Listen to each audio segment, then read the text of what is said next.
Good evening aspirants, welcome to daily editorial analysis of Shankar IAS Academy. Today's date is 4th March 2025. So these are the two topics we are going to discuss in this editorial article discussion.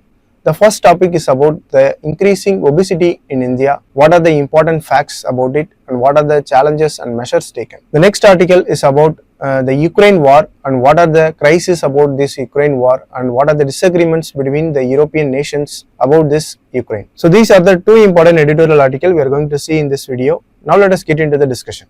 Now look at this article. The article discusses the rising obesity crisis in India. The article also highlights the economic burden and health risk associated with this increasing obesity. So we are going to examine the social attitudes, the role of ultra-processed food and the lack of structured intervention to prevent the obesity. The author of the article advocates for the policy changes, awareness campaigns and multi-sectoral approach to deal with this obesity issue. So in this context, let us discuss about the important points mentioned in this article for our mains exam preparation. Now look at this question. This is a mains question related to this article and related to this topic. Have a look at it. You can try to answer it and post it in the comment section. Now let us see some key data mentioned in the editorial. Nearly 1 in every 4 men or women in India is obese. This is according to National Family Health Survey 5, which was conducted in 2019 to 21. The overweight and obesity rates ranges from 8% to 50% across the Indian states. India's annual increase in childhood obesity is among the highest in the world. So this is according to the report released by World Obesity Federation. The overweight and obesity among the children have doubled in last 15 years and it also tripled in last 3 decades. So the overweight and obesity in children is a major issue.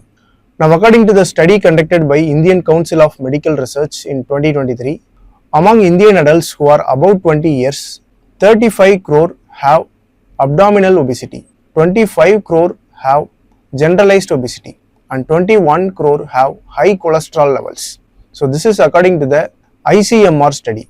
Now if you look at the economic and health impact, the economic cost of obesity in India was $28 billion. It is almost 0.12% of GDP. Without further intervention, the burden is expected to rise by 1.57% of GDP by 2030. So obesity also contributes to diabetes, hypertension and heart diseases. So obesity is also associated with the high cholesterol levels. So these will be the economic and health impact in the future years. Now looking at the causes of obesity, India's traditional mindset has shifted from food scarcity to food overconsumption. So this is the main cause of obesity. 40% of food purchases in urban India come from ultra-processed food. So this ultra-processed food is a major cause of obesity in urban areas. And 78% of Indian population cannot afford a healthy diet, which is a balanced diet. This is according to the State of Food Security and Nutrition in the World 2024 report.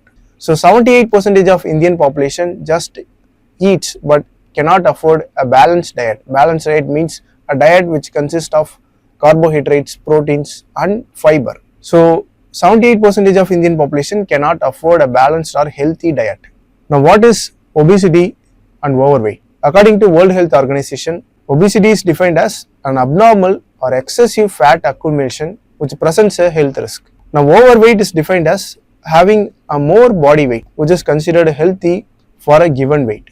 So if you are having more body weight for a given height, then you are overweight. Now regarding the measurement criteria, the obesity and overweight are measured using the body mass index, and the body mass index is calculated as a weight per height square. So if a BMI is above 25, it means you are overweight, and if the BMI is above 30, it means you are obesity. Now let us see some key factors responsible for obesity and overweight. The first one is energy imbalance. Increased calorie intake is an important factor responsible for obesity. The consumption of energy dense food which are high in fat and sugars have led to higher calorie intake. Another important reason is decreased physical activity.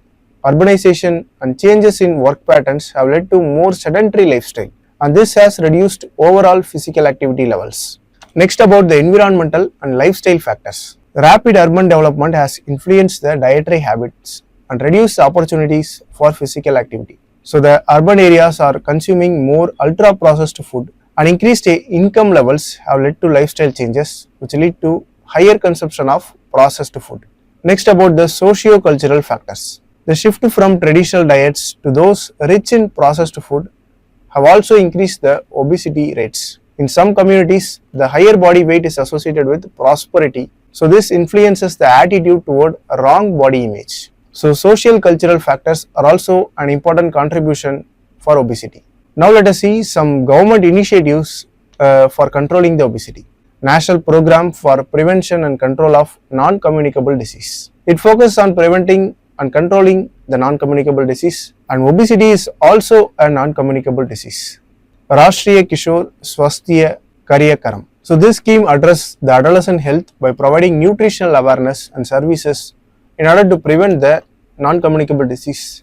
So there are also regulatory measures taken by Indian government, which is a trans fat regulation. FSSAI limits trans fatty acids in oils and fats up to 2% by weight in order to reduce the unhealthy fat consumption. Eat Right movement is also an initiative which is focused towards controlling the overweight and obesity and also reduces the fat consumption. So these are the important measures taken by Indian government, and in this article discussion we have seen about obesity and overweight, what are the important data related to it and important points from the editorial article. So with this, let us conclude the discussion and move to the next article.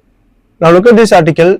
This editorial article is focusing on the Ukraine war and its issues.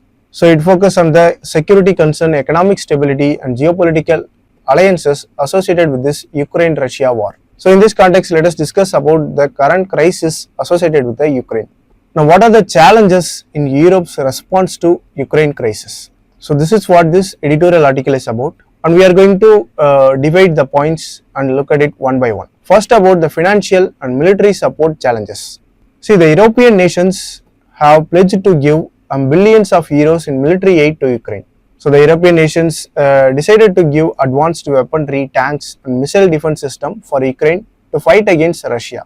However, the sustaining this level of support over a long term is going to be a challenge. So European nations are facing constraint to support this much of weaponry and aid to Ukraine in long term. So the war has led to depleting stockpiles of weapons and ammunition in several European countries. The NATO and European Union members are now struggling to maintain their own defense preparation while also continuing to supply their weapons for Ukraine. So this is an important challenge faced by European Union members and also the NATO members. The next, about the economic constraints. The economic downturn in Europe, which is increased by the COVID-19 pandemic and also by the Ukraine war, has slowed the economic growth in Europe. So this slowed down economic growth in Europe is also impacting the economic aid to Ukraine. There is also high inflation and rising energy prices which have reduced the aid to Ukraine. So they cannot keep up their commitment for additional funding to Ukraine's defense. So this is also an important challenge faced by the European countries in their funding for Ukraine. The European members are already waging war with the economic slowdown, high inflation and rising energy prices, so they cannot keep up with their funding for Ukraine. The next one is political divisions over defense spending. See, there is an ongoing debate in European countries about the increased defense budgets to meet the NATO's 2% GDP requirement. Some governments are reluctant to shift their resources from welfare programs to military spending. So these political divisions are also impacting the aid to Ukraine. Most of the European countries are dependent on Russia for their energy requirements. Before the war, Europe relied heavily on Russia's oil and gas.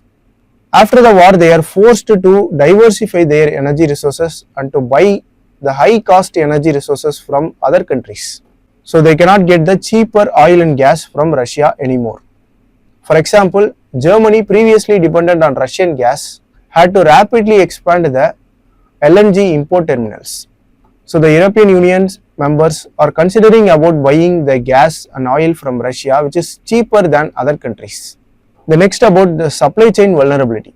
Even after reducing the imports from Russia, European countries still face challenges in securing the alternate energy supplies. So they stopped buying oil and gas from Russia, but even though if they want to buy oil and gas from other countries, they have supply chain vulnerabilities. The LNG imports from US and Qatar have increased, but long-term contracts and infrastructure development requires high investment and more time. So they are struggling to keep up with their energy imports. So the war between Ukraine and Russia have also affected the energy security of Europe. Some European nations advocate for completely severing ties with Russia's energy. But some nations are trying to seek some level of economic engagement with Russia. For example, the Hungary has continued to receive the Russian energy supplies, even though the European Union has sanctioned Russia's imports. So this shows that the European nations themselves have internal disagreements. Now let us see about the NATO and relationship between US and European Union. The Ukraine crisis have forced the Europe's military dependence on NATO, particularly on the US, for their weapons. The US has provided more military aid to Ukraine than any European country. So this raises concerns about Europe's ability to act independently. So this shows that Europe heavily dependent on NATO and USA for the military aid. The next one is uncertainty in US political leadership. If there is a change in US leadership, this could alter the Washington's commitment to NATO and Ukraine. For example, the Biden leadership have showed a more commitment to Ukraine, but the Trump presidency have shown a less commitment to NATO and Ukraine. So this a change in US leadership is also uncertain. During previous term, Donald Trump threatened to withdraw from NATO and also questioned the US financial commitments to European security. So this uncertainty in US political leadership is also impacting the aid to Ukraine.